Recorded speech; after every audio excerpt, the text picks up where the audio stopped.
Fleet Commander Zethkar stood in the center of the war room aboard the mighty battleship Times Eternal Honor ***. The blue glow from the holographic displays cast shadows across his scarred face. Around the circular table, his senior officers waited in silence. Today they would discuss the newest species to join the galaxy's community of star-traveling races. "Bring up the human files," Zethkar commanded. The central display flickered to life. Images of Earth appeared, showing a blue world covered in water and clouds. Then came pictures of humans themselves, small, soft creatures with no natural weapons or armor. They looked weak compared to the powerful Kethmori warriors. "These are the humans," said Intelligence Officer Korthon, his voice filled with disgust. "They achieved faster than light travel only 50 years ago. They are still children compared to our Empire's 10,000 years of spaceflight." Zethkar studied the data carefully. The Kethmori were a proud warrior race. Their bodies were tall and strong, covered in natural armor plates. Their culture valued honor above all else. For thousands of years, they had followed the sacred code, a set of laws that governed every aspect of their lives. "What do we know about their wars?" Zethkar asked. Korthon's expression grew darker. "This is where they become truly disturbing, Commander. Most species fight for logical reasons. Territory, resources, survival. The humans fight for ideas." The display changed to show human conflicts throughout history. Wars over religion, politics, and social systems. Battles fought not for land or wealth, but for beliefs that could not be touched or measured. "Look at this madness," said Captain Mordoon, pointing at the images. "They killed millions of their own kind over which version of their gods they believed in. They destroyed entire cities over economic theories. They are chaos given form." Zethkar nodded slowly. "The Kethmori fought when necessary, but always for clear purposes. Territory to expand their empire, resources to feed their people, honor to maintain their standing.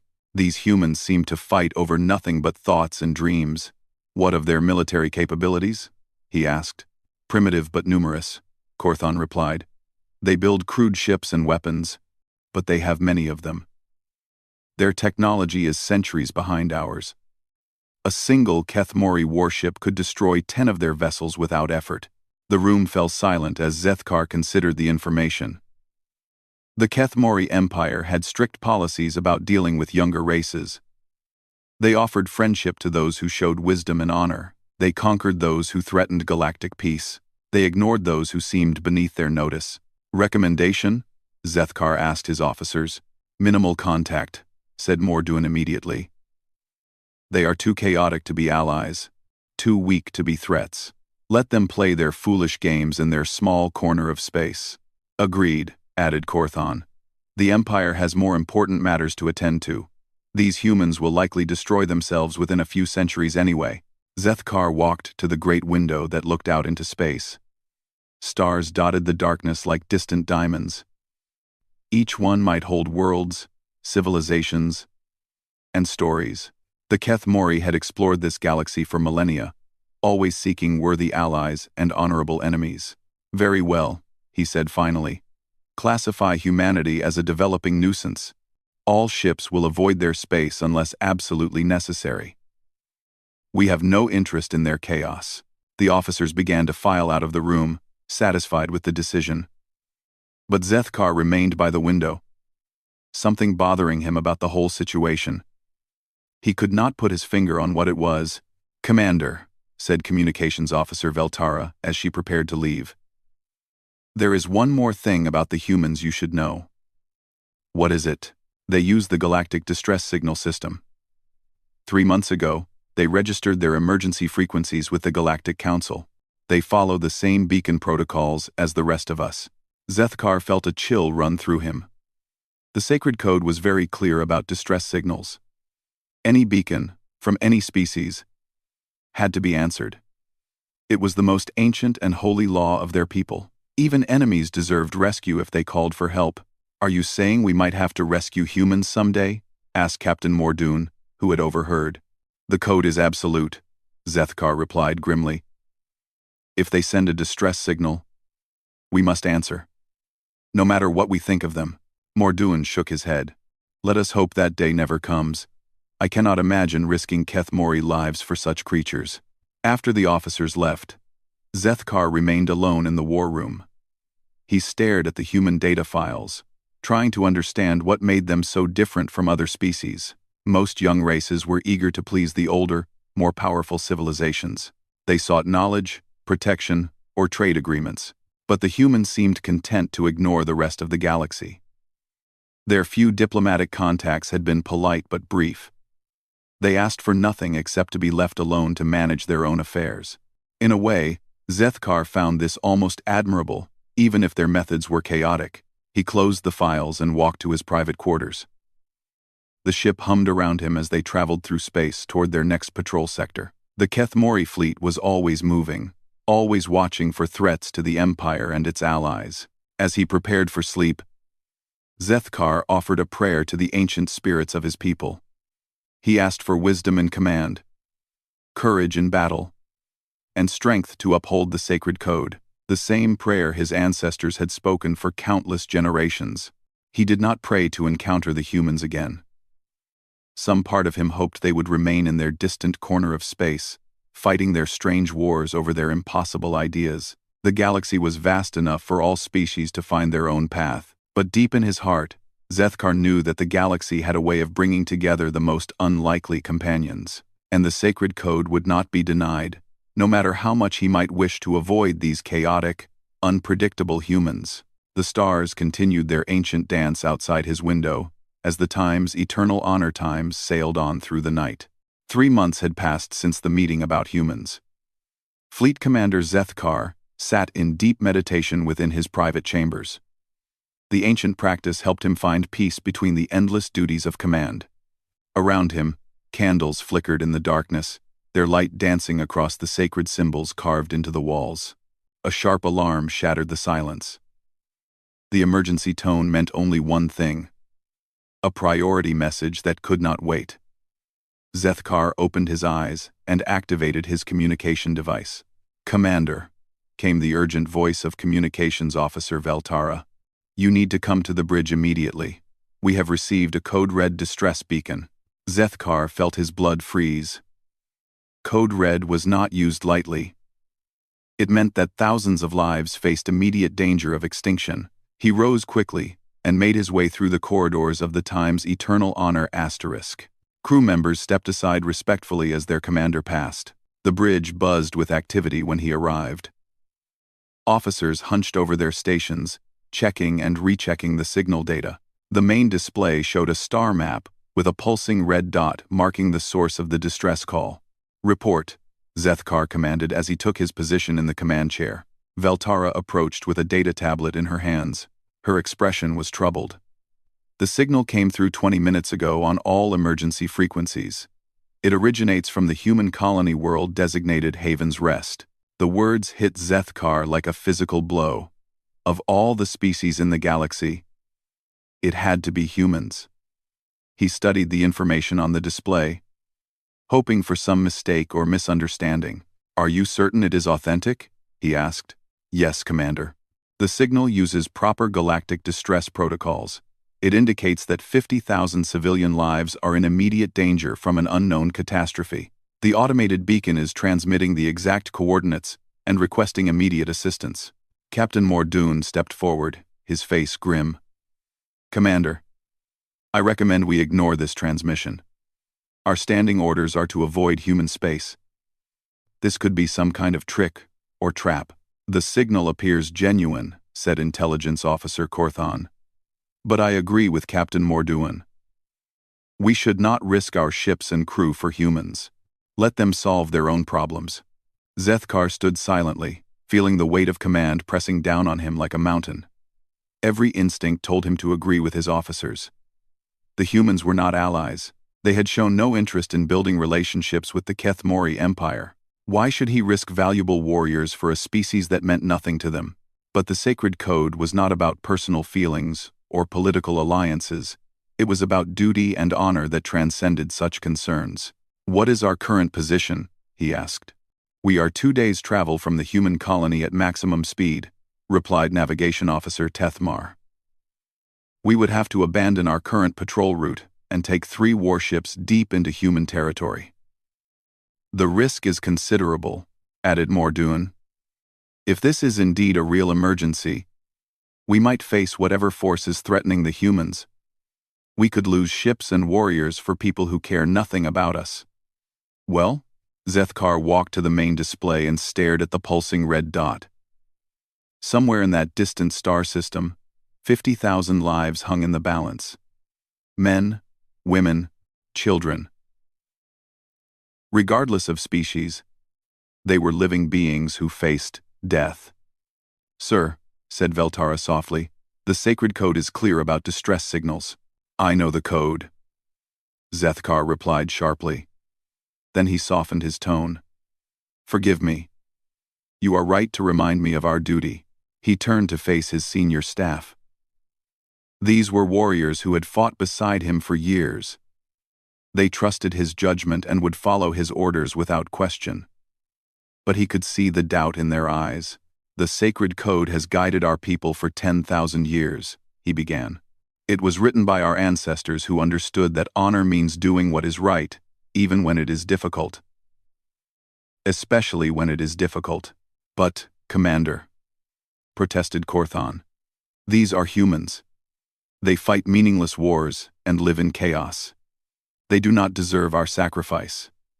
"Reasers, the code does not ask us to judge who deserves rescue," Zethkar replied firmly. "It requires us to answer every distress call, regardless of the source. This law exists because once we start deciding who is worthy of help, we begin to lose what makes us Keth Mori." The bridge fell silent, except for the gentle hum of the ship's engines. Zethkar could feel his officers struggling with the decision. He understood their reluctance. Part of him shared it. "Consider this," he continued. "What would other species think if they learned the mighty Keth Mori ignored a code-red distress signal? Would the Altari still trust our protection treaties? Would the Zenith Consortium still honor our trade agreements? Our reputation for reliability is worth more than any single colony." Captain Mordoun nodded slowly. "You speak wisdom, Commander, but I still believe this is a mistake." "Your objection is noted and understood," Zethkar replied, "but my decision is made." He turned to the navigation station. "Tethmar, plot a course for Haven's Rest. Maximum speed." "Yes, Commander." "Veltara, send word to the battleships, times Iron Resolve times and times Stormbearer *. They will accompany us." "At once, sir."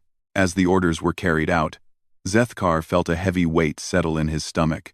He was committing 1,500 Keth Mori warriors to rescue humans, the same species his empire had classified as beneath their notice. If the mission failed, if lives were lost, the responsibility would be his alone. The ship's engines increased their power as the Time's Eternal Honor Times changed course toward human space. Within minutes, the other 2 warships had acknowledged their orders and were adjusting their routes to join the rescue fleet. "Time to arrival?" Zethkar asked. 47 hours at current speed," replied Tethmar. 47 hours to reach whatever crisis awaited them. Zethkar privately hoped they would arrive to find the emergency over and the humans already safe. Perhaps their own ships had resolved the situation, making the Keth Mori intervention unnecessary. But the cynical part of his mind whispered a darker thought. Maybe they would arrive to find the colony already destroyed, the 50,000 civilians dead. In that case, they could honor the sacred code by attempting rescue while avoiding any real risk or sacrifice. He pushed such thoughts away. A true warrior did not hope for the easy path. Whatever awaited them at Haven's Rest, the Keth Mori fleet would face it with honor. As the stars shifted around them and the ship entered the long journey toward human space, Zethkar wondered if this decision would be remembered as wisdom or folly. Only time would tell. The Keth Mori fleet dropped out of faster-than-light travel at the edge of the Haven's Rest system. What they found made even the veteran warriors pause in shock. The planet below was dying. Massive explosions covered the surface like a spreading disease. Entire continents glowed with the orange light of destruction. From orbit, they could see enormous machines moving across the landscape, tearing up everything in their path. "What in the name of the ancestors is that?" breathed Captain Mordoon as he stared at the main display. Intelligence Officer Korthon worked frantically at his station. "Commander, I am detecting Vraktar energy signatures. Multiple harvester ships and ground units." Fleet Commander Zethkar felt ice form in his veins. The Vraktar were one of the galaxy's worst nightmares.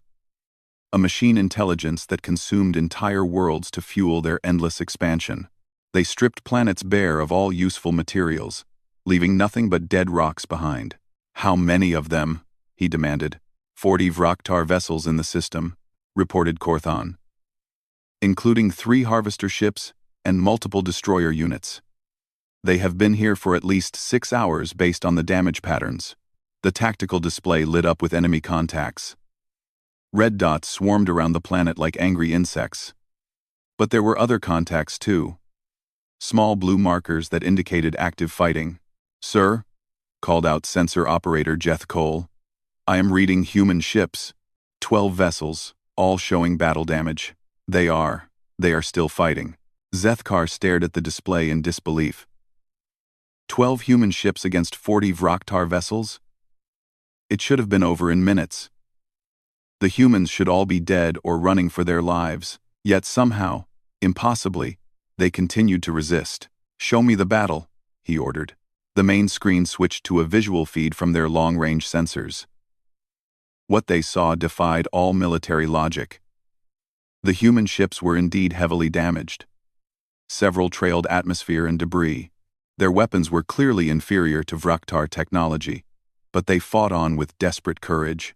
A human destroyer, its hull cracked and venting plasma, threw itself between a Vraktar cruiser and a transport ship full of civilians. The destroyer's shields failed under the enemy barrage, but it bought precious seconds for the transport to escape to safety. "Madness," whispered Mordoon. "Pure madness. They should retreat." Communications. Officer Veltara looked up from her station with surprise on her face. "Commander, I am intercepting human military communications. They are not giving retreat orders." "What are they saying?" "They are coordinating evacuation efforts. The military ships are buying time for civilian transports to escape the planet.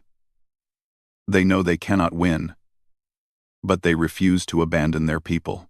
Zethkar watched a human cruiser position itself directly in the path of 3 Vraktar destroyers. The human ship was outgunned and outnumbered, but its captain held position until a convoy of refugee ships cleared the danger zone.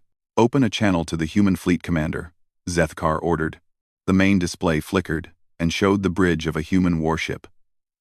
Smoke filled the air, and sparks flew from damaged systems. At the center sat a woman in a military uniform, her face streaked with blood but her eyes still fierce and determined. "This is Admiral Sarah Chen of the Human Defense Force," she said in accented but clear Galactic Standard language. "Are you the Kethmori vessels that responded to our distress call?" "I am Fleet Commander Zethkar of the Kethmori Empire," he replied formally. "We received your code red beacon and have come to render assistance." Admiral Chen's expression showed surprise and gratitude, but no pleading desperation. "Commander Zethkar, I thank you for honoring the distress protocols. We are facing Vraktar harvester forces that began their attack 6 hours ago. Current estimate is 50,000 civilians still on the surface in hardened shelters. What is your tactical situation?" Zethkar asked, though he could see for himself how desperate things were. "We have 12 ships operational, down from 24 that we started with. Our weapons are having minimal effect on their armor, but we are holding the orbital space long enough for evacuation transports to reach the surface. We estimate another 4 hours needed to extract all civilians." "Admiral," said Zethkar carefully, "your position is hopeless. The logical action would be to retreat and preserve your remaining forces." For a moment, Admiral Chen looked puzzled, as if she could not understand the suggestion. "Commander, there are 50,000 people down there, men, women, children who are counting on us to get them out. We do not abandon our people." The transmission ended as her ship took another hit from Vraktar weapons. Zethkar watched her crew work to keep their failing systems online. Not one of them showed any sign of panic or desire to flee. "They are going to die," said Morduan quietly. "All of them. Those 12 ships cannot hold against 40 Vraktar vessels for 4 more hours." "No," agreed Zethkar. "They cannot." He paused, studying the tactical display. "But 15 Kethmori ships can." His officers stared at him in shock. Captain Morduan stepped forward. "Commander, are you suggesting we fight alongside the humans? The sacred code requires us to render assistance to those in distress. These humans are clearly in distress. The logical course of action is to help them complete their evacuation." "But sir," protested Korthon, "this means engaging the Vraktar directly. We could lose ships and warriors for people we barely know." Zethkar turned to look at the image of the dying planet below. Somewhere on that world, 50,000 people huddled in shelters, waiting for rescue that might never come. Above them, 12 human ships fought against impossible odds, buying time with their blood and courage. "Signal the fleet," he commanded. "All ships to battle stations. We engage the Vraktar forces immediately. Priority is protecting the evacuation transports and keeping orbital space clear for rescue operations." "And the humans, sir?" asked Veltara. Zethkar watched Admiral Chen's damaged ship take up position beside a crippled transport, using its own hull as a shield. The gesture was tactically insignificant but spoke to something deeper than military doctrine. "Send a message to Admiral Chen," he said. "Tell her the Kethmori fleet stands ready to assist. Ask for her tactical data on Vraktar capabilities, and request coordination for joint operations." As his officers rushed to carry out the orders, Zethkar remained focused on the battle display. For the first time in months, he found himself curious about these strange humans who fought impossible battles for principles rather than survival. In a few minutes, he would learn firsthand what kind of allies they might make. The thought both worried and intrigued him in equal measure. The combined fleet struck the Vraktar forces like a hammer blow. 15 Kethmori warships, their armor gleaming and weapons charged, tore into the enemy formation with practiced precision. Fleet Commander Zethkar watched from the bridge of the Time's eternal honor times as his warriors showed why the Empire had ruled space for millennia. But it was not the Kethmori that captured his attention. It was the humans. Admiral Chen's battered fleet moved with desperate purpose. Their ships were smaller, weaker, and badly damaged. By every military standard, they should have pulled back to support roles and let the superior Kethmori forces handle the fighting. Instead, they threw themselves into the most dangerous positions without hesitation. "Human destroyer times Defiant times moving to engage 3 Vraktar cruisers," reported Tactical Officer Deathmore. "That ship has lost shields and half its weapons. This is suicide." Zethkar studied the tactical display as the human ship accelerated toward the enemy formation. "What is their target?" 22R. "Unknown, sir. There are no strategic objectives in that sector except..." Deathmore paused, checking his readings. "Sir, there is a civilian transport trapped behind those cruisers. The transport's engines are damaged and cannot escape." They watched as the Defiant times engaged all 3 enemy ships simultaneously. Vraktar energy beams tore through its armor, but the human ship pressed forward. Its captain was buying time with his crew's lives, trading one ship for the chance to save a transport full of refugees. The destroyer's sacrifice worked. While the Vraktar focused their fire on the attacking warship, a Kethmori battlecruiser flanked the enemy formation and destroyed 2 of the 3 cruisers. The transport escaped to safety just as the Defiant times exploded in brilliant fire. "Madness," muttered Captain Morduan. "One ship for one transport. The mathematics make no sense." But Zethkar found himself thinking about those mathematics differently. How many civilians had been aboard that transport? Hundreds?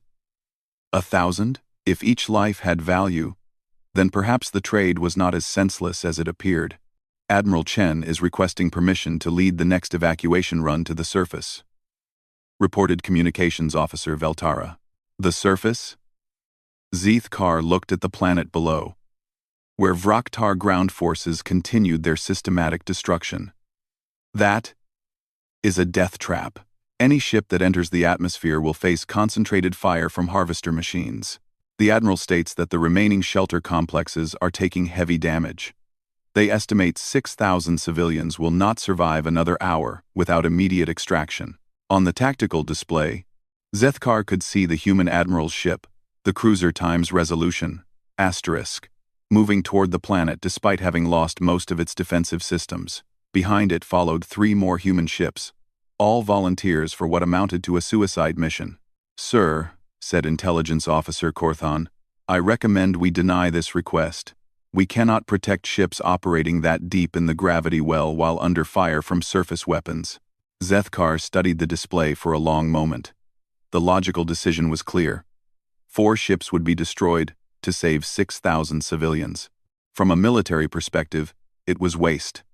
From a mathematical perspective, it was inefficient. But something nagged at his warrior's instincts. These humans approached warfare differently than any species he had encountered. "Open a channel to Admiral Chen," he commanded. The human commander appeared on screen. Her bridge was a maze of sparks and damage, but her expression remained calm and determined. "Commander Zethkar, we are prepared to begin atmospheric rescue operations.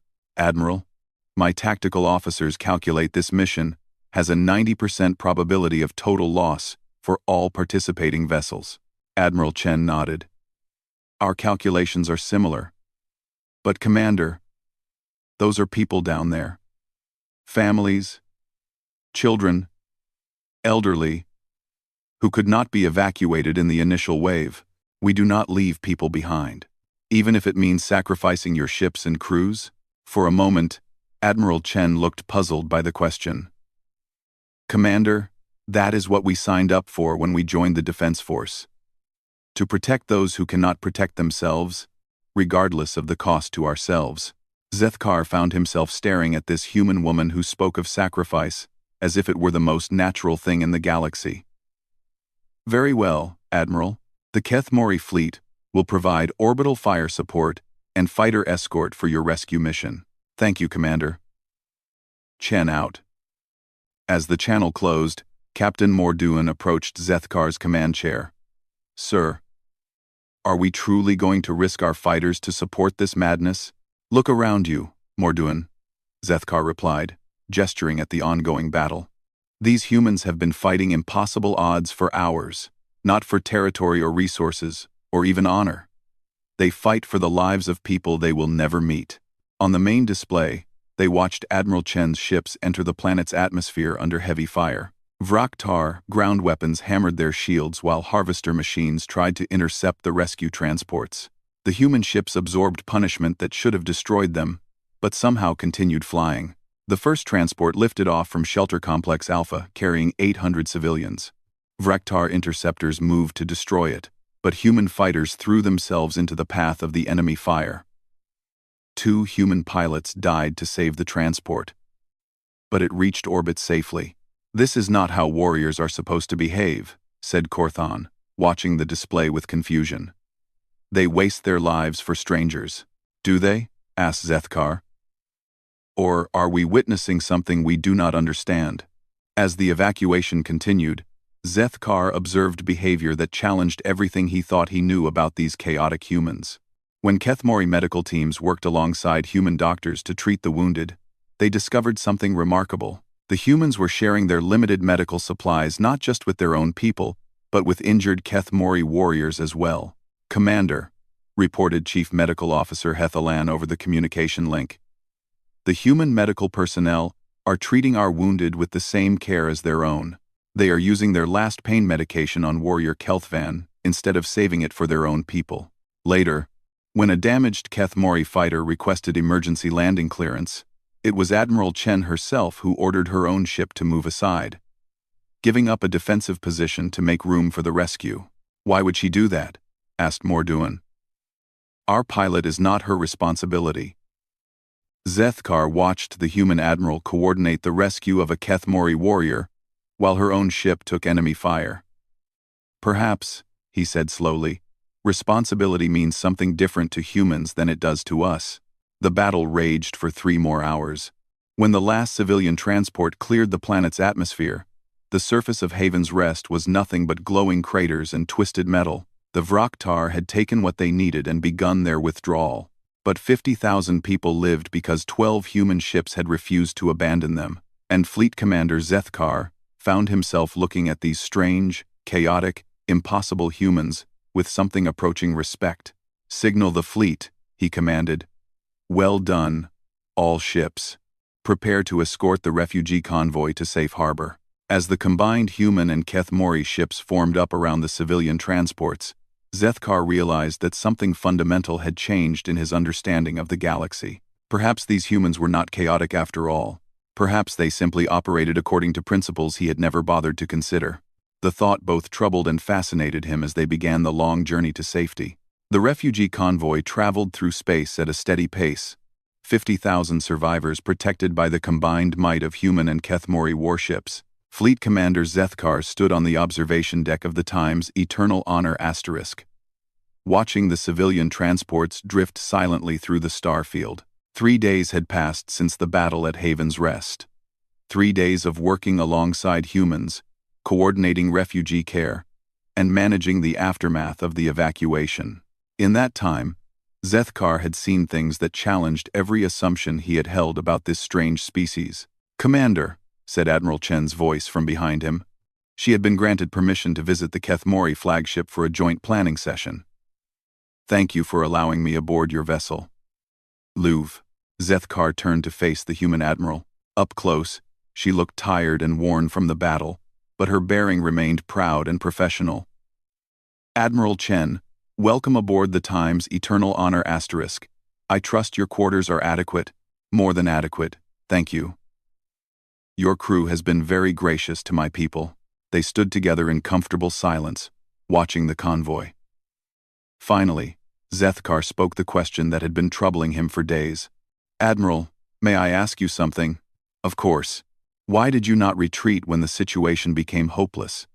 Your fleet could have escaped with minimal losses and regrouped elsewhere. The mathematical logic was clear. You were going to die." Admiral Chen considered the question carefully. "Commander, may I share something about human military tradition?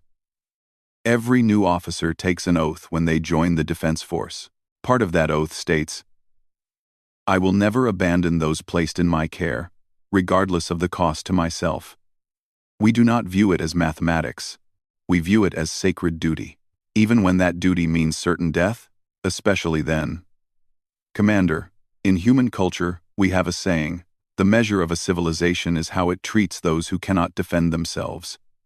Those people on Haven's Rest could not defend themselves against the Vraktar. If we had abandoned them to save our ships, what would that make us?" Zethkar found himself thinking about the sacred code of his own people.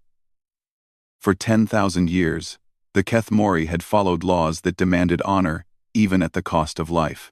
But their honor was about personal courage and glory in battle. Human honor seemed to be about something else entirely. "Admiral, I must confess something to you.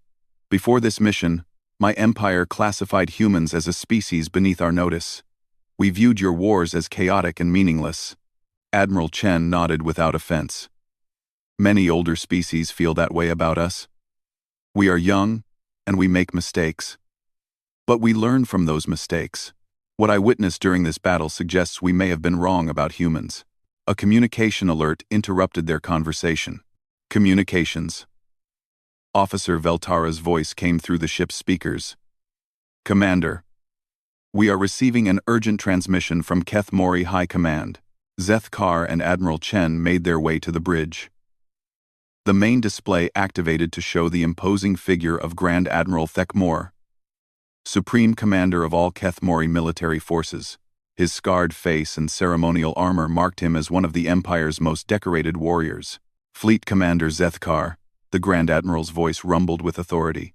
"We have received your initial report on the Haven's Rest incident.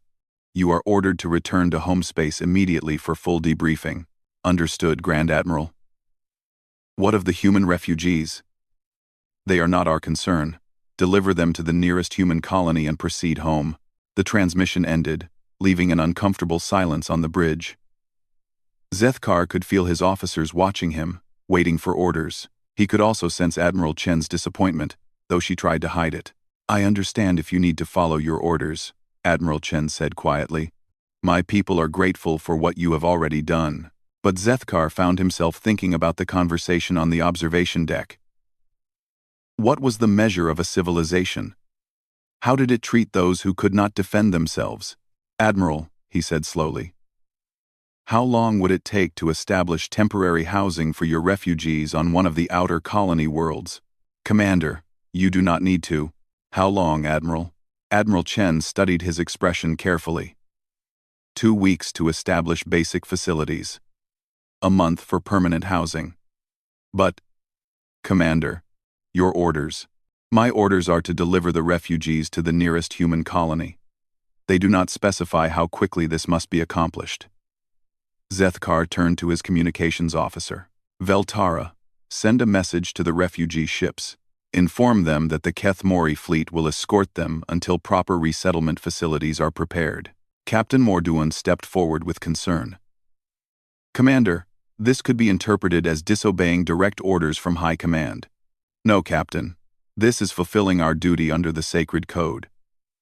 These people are still in distress and need protection. Our obligation continues until they are safe." Over the following weeks, as temporary colonies took shape on the frontier world of New Haven, Zethkar watched his warriors work alongside human civilians and engineers. Language barriers dissolved as Keth Mori soldiers helped human families build shelters. Cultural differences faded as human children played games with bemused Keth Mori guards. Most surprisingly, volunteers from both species stepped forward to assist with permanent resettlement efforts. When Zethkar asked why his warriors were spending their leave time building human houses, warrior Kelthvan replied simply, "They saved my life during the battle, Commander. Honor demands that I repay the debt." When the convoy finally reached human space and the refugees were safe, Zethkar made a decision that would change both their civilizations. "Veltara, send a priority transmission to Grand Admiral Thekmor. Inform him that I request an immediate audience with the High Council upon our return." "What message should I include, sir?" Zethkar looked out at the human colony ships, where families were beginning new lives after losing everything to the Vraktar. "Tell them I have a recommendation regarding humanity's status in galactic affairs." 3 weeks later, Zethkar stood before the full High Council of the Keth Mori Empire. The ancient chamber held 50 of the most powerful leaders in their civilization, warriors and scholars who had shaped galactic history for millennia. "Fleet Commander," spoke Elder Veltun, "your report claims that humanity should be offered full alliance status with our empire. This is unprecedented for such a young species. Justify this recommendation." The recommendation. Zethkar had prepared for this moment carefully. "Honored elders, the sacred code teaches us to value strength in battle, wisdom in leadership, and courage in the face of death. By our own standards, humanity has proven worthy of respect." "Explain," commanded Grand Admiral Thekmor. "They fight not for conquest or glory, but for the protection of those who cannot protect themselves. They sacrifice their ships and lives for strangers without hesitation. They treat even their enemies with dignity and honor. When given the choice between saving themselves and saving others, they choose others every time." The chamber fell silent as the council considered his words. Finally, Elder Velthun spoke again. "These are interesting claims, Commander. But how do we know this behavior is consistent, and not merely the actions of a few exceptional individuals?" Zethkar smiled. "Because I have brought proof, honored elder." He gestured to the chamber's side entrance. "With the council's permission, I have invited witnesses to testify." Admiral Sarah Chen entered the chamber, accompanied by 3 other human officers. Behind them came a dozen Keth Mori warriors who had fought alongside the humans at Haven's Rest. For the next hour, the council heard testimony about human courage, sacrifice, and honor. Keth Mori warriors spoke of humans who had shared their medical supplies and food rations. Human officers described Keth Mori acts of heroism and brotherhood. When the testimony ended, Grand Admiral Thekmor stood to address the chamber. "Fleet Commander Zethkar, your recommendation is noted and will be considered by the full council. In the meantime, I am authorizing the establishment of a joint human Keth Mori military exchange program. We will learn more about these humans through direct cooperation. As the session concluded, Admiral Chen approached Zethkar with a smile. Commander, I do not know how to thank you for this opportunity. No thanks are necessary, Admiral. I have simply recognized what was already true. Your people have earned their place among the stars through their actions, not their words. 6 months later, Zethkar watched from the bridge of the Time's Eternal Honor Times as the first mixed human Kethmori squadron departed for patrol duty. Human and alien ships flew in perfect formation, their crews trained to work together as a single unit. Commander, reported Veltara. Incoming transmission from the squadron leader. The display showed the bridge of a human destroyer, where Captain James Morrison commanded a mixed crew of both species. Eternal Honor? This is Squadron Alpha. All ships report ready for patrol. Thank you for making this possible. As the squadron disappeared into faster-than-light travel, Zethkar reflected on how much had changed since that first reluctant response to a human distress call. Sometimes the greatest honor came from admitting when you were wrong about something important. The humans had taught him that strength was not just about weapons and armor. True strength came from the willingness to sacrifice for others, to fight impossible battles for the right reasons, and to never abandon those who needed protection. In return, the Kethmori had given humanity something equally valuable: recognition that their ideals had worth beyond their own species. Together, they would face whatever challenges the galaxy might hold.